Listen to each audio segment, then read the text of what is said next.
네, 제21회 공무회의를 시작하겠습니다.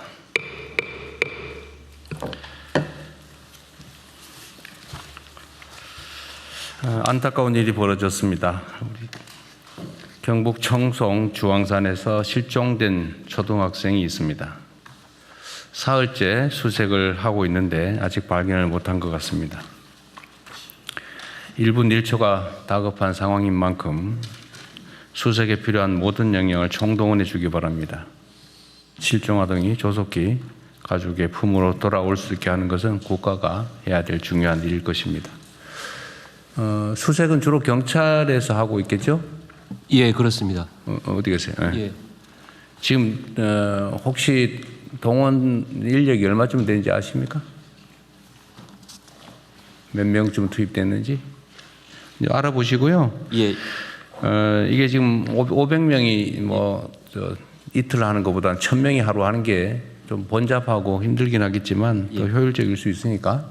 예, 그렇습니다. 경찰 현재 281명, 소방 28명을 동원했는데 너무 적은 거 최대한 같네요. 더 동원을 하겠습니다. 최대한 동원해서 예. 그 주황산이 그렇게 넓지 않거든요. 예, 예. 전부 다 착시 뒤져보도록 하십시오. 예, 신속하게 조치하면 좋겠습니다. 예, 알겠습니다. 재정의 적극적이고 전략적 운영이 민생 경제에 실질적 동력을 제공할 수 있다라는 점이 연구 결과로 확인됐습니다. 지난해에 지급된 민생회복 소비 쿠폰이 지역 소상공인 매출을 소비 쿠폰 100만 원당 추가로 43만 원가량 늘리는 효과를 거뒀다고 확인됐습니다. 100만 원의 재정 투입을 통해서 총 143만 원의 경제적 효과를 거둔 것입니다. 1차적 효과가 그런 것이겠죠. 다시 2차, 3차의 효과도 있을 겁니다. 다른 여러 분석에서도 적시에 이루어진 과감한 재정 투입이 내수를 진작하고 경제 전반에 활력을 불어넣는다는 점이 일관되게 입증되고 있습니다. 그런데 이런 객관적 사실에도 불구하고 마치 돌림노래처럼 긴축을 강요하는 목소리가 사회 일각에 존재합니다. 국가 채무를 명분으로 들고는 있는데 사실상 민생 고통을 수수방관하라는 무책임한 목소리입니다. 한때 그런 시절이 있었죠. 절약이 미덕일 때가 있었습니다. 안 쓰고 아끼고 저축하고 막 허리띠 졸라매고. 그러나 지금은 소비가 미덕인 시대입니다. 이 돈이 안 돌아서 문제인 사회가 됐습니다. 이럴 때는 투자를 통해서 경제가 순환하게 하는 게 정부의 역할입니다. 그리고 우리나라의 실질적인 채무, 국가 채무, 그러니까 명목상에 있는 채무 말고 실제로 자산은 얼마가 있냐, 채권은 얼마가 있냐, 또 채무가 예를 들면 100만 원인데 채권이 90만 원 있으면 실제 빚은 10만 원 정도인 거죠. 이렇게 따져보면 실질 채무가 10% 정도다. GDP 대비 10% 정도다라는 국제기관의 발표도 있었습니다. 다른 어느 나라보다도 국가 채무 구조가 우량하다라는 것입니다. 지금은 위기입니다. 이런 위기 시대에는 아끼는 것도 중요한데 오히려 국가의 역량을 키우는데 투자를 할 필요가 있습니다. 적극적 재정을 통해서 내수를 활성화하고 또 경제 성장률과 GDP 자체를 높이면 분모가 커져가지고 국가 부채 비율은 오히려 떨어집니다. 특히 이 과정을 통해서 잠재 성장률과 생산성이 제고되면 세입 기반도 확대되고 또 부채 비율은 장기적으로 낮아져서 경제의 성장판이 더욱 두터워지는 선순환 구조를 실현할 수 있습니다. 국민의 눈을 속이는 포퓰리즘적인 긴축 재정론의 함정에 빠져서는 안 됩니다. 아무 때나 막 쓰자는 그런 얘기는 전혀 아니죠. 그렇게 하면 안 되겠습니다. 경제가 정상화되고 활성화되고 있는데 자꾸 빚내서 쓸 일은 아니겠죠. 그러나 지금은 투자를 통해서 잠재력을 키울 수 있는 시기입니다. 특히 위기 시기이기 때문에 지금 투자하면 나중에 더 큰 보상으로 돌아온다라는 게 기본적 원리 아니겠습니까? 정부는 적극적인 재정 정책을 통해서 국민 경제 대도약의 발판을 닦는 데 역량을 집중해야 되겠습니다. 이런 기조를 바탕으로 하반기 경제 성장 전략 수립과 내년도 예산 편성에 임해 주기를 당부드립니다. 중동 전쟁이 11주 차에 접어들면서 석유류 가격을 중심으로 일부 물가가 불안한 모습을 보이고 있습니다. 공공기관 이부제 또 민간의 자율적 오부제 등으로 불편을 겪는 국민께서도 많이 계실 겁니다. 그럼에도 정부의 위기 극복 노력에 국민들께서 힘을 모아주신 덕분에 우리 경제는 이런 대외 위기 속에서도 아주 견조한 모습을 보여주고 있습니다. 수출은 폭발적 증가세를 기록하고 있습니다. 자본시장 역시 역사적인 성장세를 시현하고 있습니다. IMF 외환 위기와 코로나 국난을 이겨낸 우리 대한 국민들의 강인한 재력이 다시 발휘되고 있는 것입니다. 아직 전쟁의 출구가 보이지 않고 전쟁 이후에도 위기는 계속될 것입니다. 정부는 국민 경제에 대한 충격 완화와 함께 전쟁 이후 산업경제 질서 재편에 선제적으로 대응하겠습니다. 민생 안전 방안도 다각도로 추진할 것입니다. 지금까지처럼 정부를 믿고 위기 극복 방안에 적극 참여해 주시기를 부탁드립니다. 우리 국민들의 삶의 실질적 개선이 국가의 책임입니다. 실생활에 켜켜이 쌓인 비정상을 정상화하는 데서 민생 안정은 시작됩니다. 부정한 결탁과 짬짬이 반칙으로 타인에게 피해를 주면서 이익을 본다든지 또는 사익을 편취하는 이런 모든 민생의 손톱 및 가시 같은 것들을 남김없이 뽑아내야 됩니다. 그래야 사회 신뢰가 높아지고 국민 통합과 안정적 성장을 위한 기반이 조성됩니다. 이전에 구체적 사례로 몇 가지 지적한 게 있었죠. 교복폭리라든지 또 계곡 불법 시설 정비 문제나 또는 비서실장께서 관심 갖고 있는 휴게소 카르텔 문제, 또 부동산 짬짬이 같은 그간 지적된 일상 속의 비정상의 정상화에 더욱 속도를 내주시기 바랍니다. 그 덧붙여서 몇 가지만 제가 말씀을 좀 드리도록 하겠습니다. 이 금융 분야, 이제 실물 분야의 여러 문제들도 우리가 시정해 가고 있는데, 이 금융 분야의 문제점들을 우리가 계속 발굴하고 시정하고 있는데, 여전히 개선되지 못한 게 있는 것 같아요. 오늘 제가 어디 언론 보도해 보니까 민간 배드뱅크 상록수라고 하는 게 있나 봅니다. 근데 거기서는 카드 사태 때 발생된 부실채권 정비를 한다고 그때 당시에 이제 연체채무자들, 연체된 가입자들 채권을 이렇게 모아가지고 관리하는 곳이 있나 본데 그게 아직도 그걸 아주 열심히 추심을 하고 있나 봅니다. 카드 사태 때 카드 회사 금융기관들이 다 정부 세금으로 도움받지 않았나요? 근데 그 원인이 됐던 우리 국민들의 연체채권을 악착같이 참 열심히 지금도 추심하고 연간 수십조 원씩의 영업이익을 내면서도 그 몇십억, 몇백억 이렇게 몇백억도 아니고 백몇십억 이렇게 배당을 받고 있나 보던데 그거 금융위원회 소관인가요? 네. 그거 파악하고 있었어요? 네. 좀 이따 한번 얘기 한번 해주세요. 네. 그 대책이 뭔지 네. 파악하고 있다니까 다행인데 혹시 모르고 있나 싶어가지고 내가 한번 오늘 국무회의 방에 올려봤었습니다. 어쨌든 대안을 한번 들어보기로 하고요.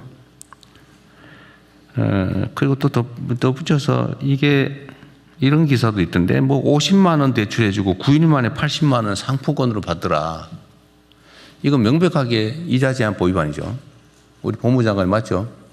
이게 돈으로 안 갚고 물건으로 또는 대체 상품으로 갚는다고 대부업법 적용이 안 되는 게 아니죠. 네, 그렇습니다. 네. 이거 무효인데다가 처벌될 사안이죠, 이거. 네. 원금 안 갚아도 되죠.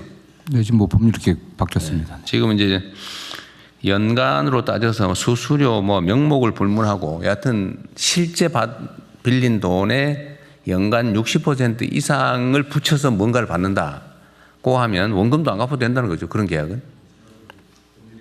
네, 법률 개정으로 안 갚아도 됩니다. 근데 아직도 이런 짓을 하는 악덕 사채업자들이 있나 봐요. 이거 처벌 조항도 있는 것 같은데 우리 경찰에서든 이런 것도 좀 단속 열심히 좀 해주세요. 예, 그렇게 하겠습니다. 이게 뭔 잔인한 짓입니까 이게? 이게 주로 청년들이 이런 피해를 입거든요. 30만 원 빌리고 뭐 몇 달 후에 100만 원 갚고 실제로는 30만 원 더 받고 빚을 300만 원으로 치고 막 이런 짓 하잖아요. 하여튼 철저하게 단속 좀 해주시기 바랍니다. 예, 알겠습니다. 네. 언론에 기자들 눈에 띄는데 왜 수사기관 눈에는 잘 안 띌까라는 의문을 국민들이 갖지 않게 하십시오. 예, 네. 예, 철저하게 그러십시오. 하겠습니다. 그리고 저기 행안부 계곡 정비 열심히 하고 계시죠? 네, 네, 오늘 저 보고서에 보니까 4월 30일 기준으로 발각된 불법 시설 뭐 부당 용도 변경 사례가 72,650건이요. 네, 72,640인가 그렇습니다. 그것도 아직 다 끝나질 않았어요. 아직 안 끝났고. 예, 더 마저 지금 한 70만 건 정도의 그 항공 자료가 아직 남아 있는데요. 내대로 뒤지면 한 10만 건은 넘어가겠죠. 그 정도까지는 안 되고요. 한 10%에서 15% 정도가 불법 시설로 확인이 되고 있습니다. 그래서 다 하고 나면 아마 8만 5천 건. 얼마나 건. 딱 100배네요. 처음 초기 첫날 보고 있던 거에. 예, 실상이 이러니까 잘 챙기도록 하십시오. 이게 정말 정부 수립 이래 계속 방치되어 왔던 거잖아요. 그렇습니다. 말이 안 되는 일인데 이게 당연한 것처럼 과거에 했던 일이니까 뭐 지금 갑자기 왜 이러냐 이렇게 항의도 할 텐데 오래 계속됐다는 이유로 잘못이 아닌 게 되는 건 아니죠. 네, 그렇습니다. 이런 걸 적폐라고 그러죠. 예, 적폐. 쌓여 있는 오래 쌓인 폐습. 예, 적폐. 국공유지를 사유화하고 있는. 네. 그렇죠. 국민 모두의 것을 독점해가지고 국민에게 피해를 입히고 부당한 이익을 취하고 있죠. 바가지 씌우고. 네. 어쨌든 이번 기회에 깔끔하게 정리를 하기로 하고요. 다만 이 과정에서 지원할 건 좀 지원도 좀 하고 네, 예산 협조할 때는 제가 전에 그 정리할 때 이렇게 선택 여지를 줬거든요. 그러니까 스스로 하는 경우 안에서 정부가 나설 경우 이럴 경우에는 스스로 하면은 뭐 철거도 도와주고 또 나중에 복구도 도와주고 네. 또 재기할 수 있는 금융 지원도 해주고 예를 들면 주변에 편의 시설을 갖춰주거나 공공 시설을 갖춰주고 주차장이나 뭐 아니면 탐방로 또 계단 뭐 이런 화장실 이런 공공 시설도 갖춰주고 다 지원해주고 형사처벌도 안 하고 이렇게 하는데 만약에 버틴다고 하면 강제 철거를 당연히 하고 철거 비용도 물리고 형사처벌도 하고 지원도 없고 뭐 금융과 같은 시설 협조도 없다. 둘 중에 좀 선택해서 하게 하면 되게 다 스스로 하더라고요. 네. 어쨌든 그걸 일일이 다 정부 공권력을 동원해 가지고 막 철거하고 할 수 없으니까 스스로 할 수 있게 하고요. 제가 언제 얘기 한번 했는 것 같은데 어느 지역에는 보니까 그 사실 공공이 해야 될 공공시설에 준하는 거를 민간인들이 돈을 내 가지고 만든 게 있더라고요. 예, 그런 게 있어요. 어디 경북 어디에 그런 게 있던데 보니까. 네네. 근데 그게 어민들이 무슨 어업 활동을 하기 위해서 필요한 기반 시설인데 예, 예. 그걸 개인이 돈을 내게 해서 했으면은 그걸 공공이 돈을 내고 좀 뭔가 합법화해주고 할 생각을 해야지. 대통령이 시켰다 그러면서 그걸 철거하겠다고 해가 난리가 난 모양이에요. 예, 그 잘못된 접근한 것을 그렇게 하면 안 되죠. 네네. 공공이 책임을 져야지. 책임을. 공공이 시설을 해줘야 됩니다. 그럼 권한을 가지고 있으면 책임을 져야지. 그 원래 공공이 돈 들여서 해야 될 일을 민간에게 대신 시켜놓고 이제는 대통령이 시켜서 불법이니까 무조건 철거해라. 그게 무책임의 극치죠. 네. 그런 일이 벌어지지 않게. 네. 알겠습니다. 완전 사익을 위해서 악용하는 거라면 국외 철거하는 게 맞지만 이렇게 모두를 위한 공공시설, 국가가 해야 될 일을 민간인들이 대신한 거를 부셔버리겠다. 이게 뭔 짓입니까? 행패지 이게. 다만 이 개인들이 설치하다 보니까 홍수에 취약한 시설, 뭐 그런 건 보완을 해야 되겠죠. 예, 보완해서 근데 하도록. 제가 지적하는 거는 정부가 권한을 행사하면 권한에 상응하는 책임을 져야 된다는 거예요. 근데 이거를 불법이니까 무조건 철거. 그 대통령이 시켰으니까 너네 부셔버리겠다. 이래가지고 지금 내용이 약간 저항하는 거 아닌가 하는 생각도 좀 들던데. 하여튼 그런 합리적인 기준을 잘 만들어서 처리하도록 하시고요. 네. 그리고 어떤 일종의 그 예외를 만들어야 되는데 형식적으로는 법률에 위반되는 거잖아요. 그러니까 그런 경우는 어떻게 조치할 것인지를 일선에 맡겨놓으면 판단을 할 수가 없어요. 자기 책임 문제가 불분명하기 때문에. 그래서 이런 거는 정부 차원에서 무슨 위원회 같은 거 하나 만들든지 해서 판단을 해 주세요. 이거는 그냥 놔두세요.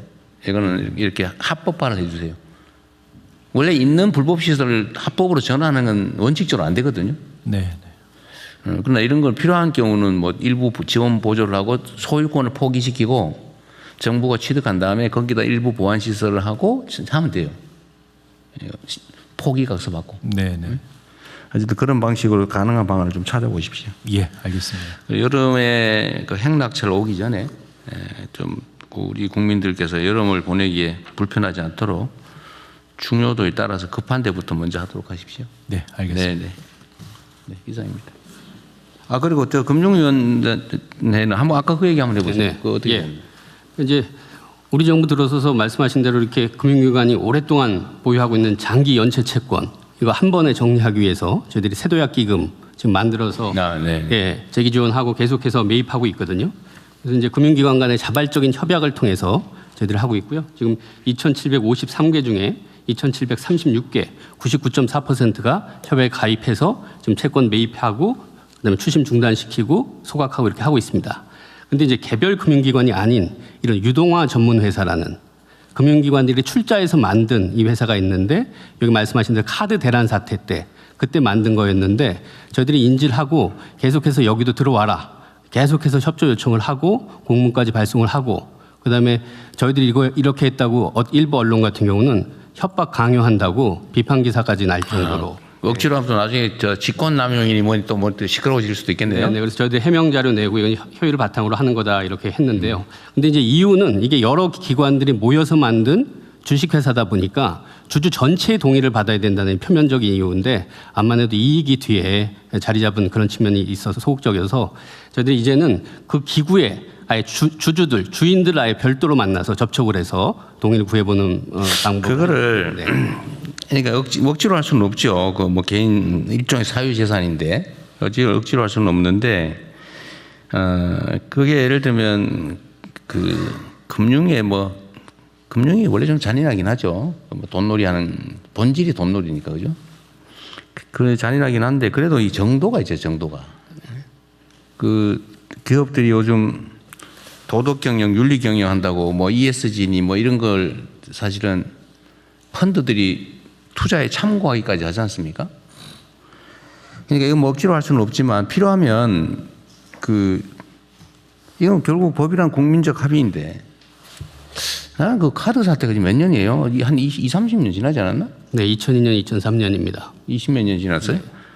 근데 그때 당시 아까 말씀드렸지만 그 카드 회사든 무슨 뭐 이 회사들은 다 정부의 돈 지원 다 받았잖아요. 여러 가지 뭐 지원도 네, 받았죠. 지원 받았잖아요. 근데 그때 그 원인이 된 카드 이용자들 중에 연체된 사람들은 지금까지 지금 20년이 넘도록 이자가 늘어가지고 뭐 몇천만 원이 몇 억이 됐다고 그러더라고요. 그 사람 어떻게 살아라는 거예요? 그게 법률적으로 예를 들면 법률이나 국민적 합의인데 이게 국민 정서로 그거 뭐 죽을 때까지 막 10배, 20배 늘어나서 막 끝때까지 다 정말 집안에 콩나물 한 개 팔아서라도 다 갚아야 된다. 끝까지. 이게 국민적 도덕 감정이 맞냐. 필요하면 입법을 해서라도 좀 해결 방안을 찾아보십시오. 법이라는 게 국민적 합의 아닙니까? 그리고 특히 이거는 이 사채업자도 아니고 금융기관들은 정부의 발권력을 사실 이용해서 영업하는 측면도 있고 면허나 인가제도를 통해서 다른 사람들이 영업 못하게 제한해가지고 혜택을 보는 측면이 있잖아요. 그러면 공적 규제나 공적 부담도 해야지. 혜택은 누리면서 부담은 아예 끝까지 하나도 안 하겠다. 이런 태도 옳지 않은 것 같아요. 억지로는 못하겠지만 필요한 뭔가 가능한 대안이 있는지 한번 검토해 보십시오. 네네. 이거 억지로 시키면 또 뭐 나중에 시끄러울 것 같아요. 그래서 저기 말고. 말씀하신 주지 마세요. 일부 지금 기관들 중에 하나는 본인이 먼저 자기들이 그걸 매각하겠다.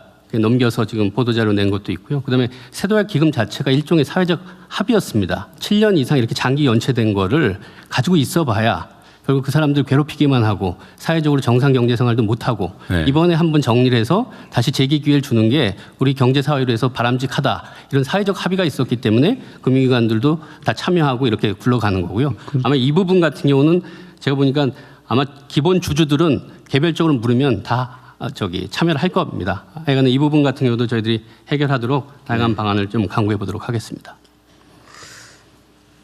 여튼